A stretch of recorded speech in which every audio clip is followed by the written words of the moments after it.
Hey team, in this video I'm going to show you how to use import range formula, which will be able to transfer data from one spreadsheet to another spreadsheet. So we're going to start by naming a range of cells. Just going to start on the cell that I want to collect the data from. Select that whole data range. I'm going to click on data. You want to name the range.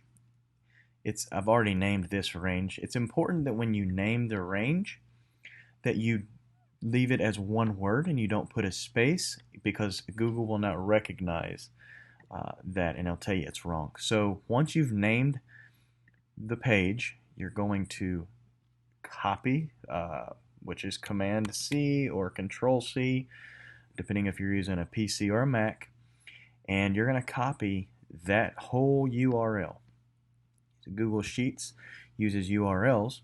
They're going to go to another spreadsheet. You'll see here it's got the same headers on it, but it's a little bit different. So in this top corner, I'm going to start by putting the equal sign. I'm going to type import range.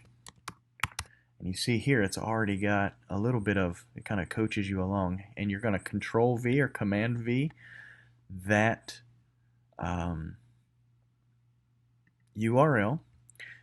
You'll want to add quotation marks to the front and the back of it, then a comma, and then we're going to add another set of quotation marks right there, and we're going to go back to the first page, and that cell that we just named, we're going to Control C that name,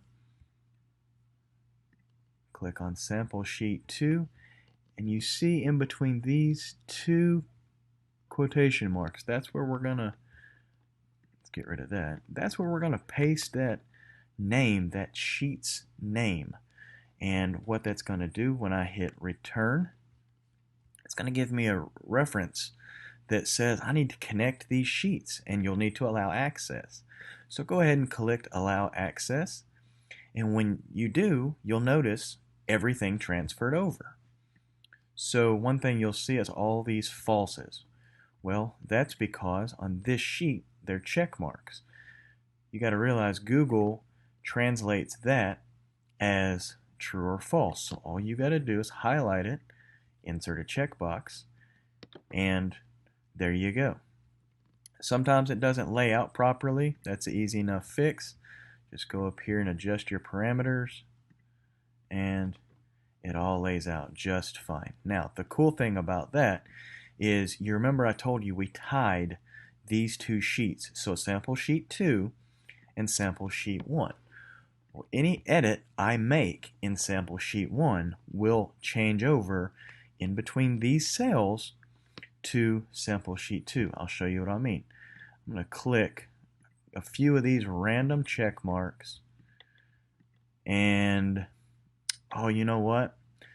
This number is wrong.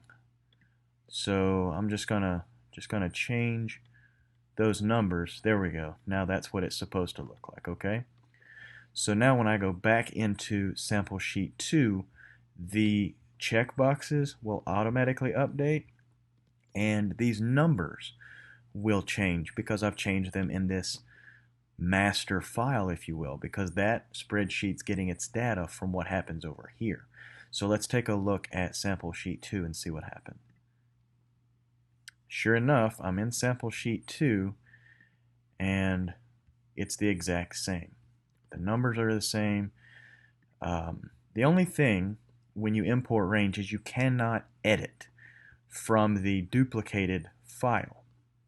And what I mean by that is, if you were to click in here and go, you know what, this guy, Lillian McLean, moved now to Nosk, whatever, Pensacola, right? When you change that, the whole sheet's going to go blank because you've changed where that data source is coming from. So just remember that you can't really edit files that are driven from another sheet. But I hope you find this helpful, And as much spreadsheets as we find ourselves doing, I am sure that you will. So thank you for watching. I hope this helps, and I'm open to suggestions. So leave a comment down below. Thanks.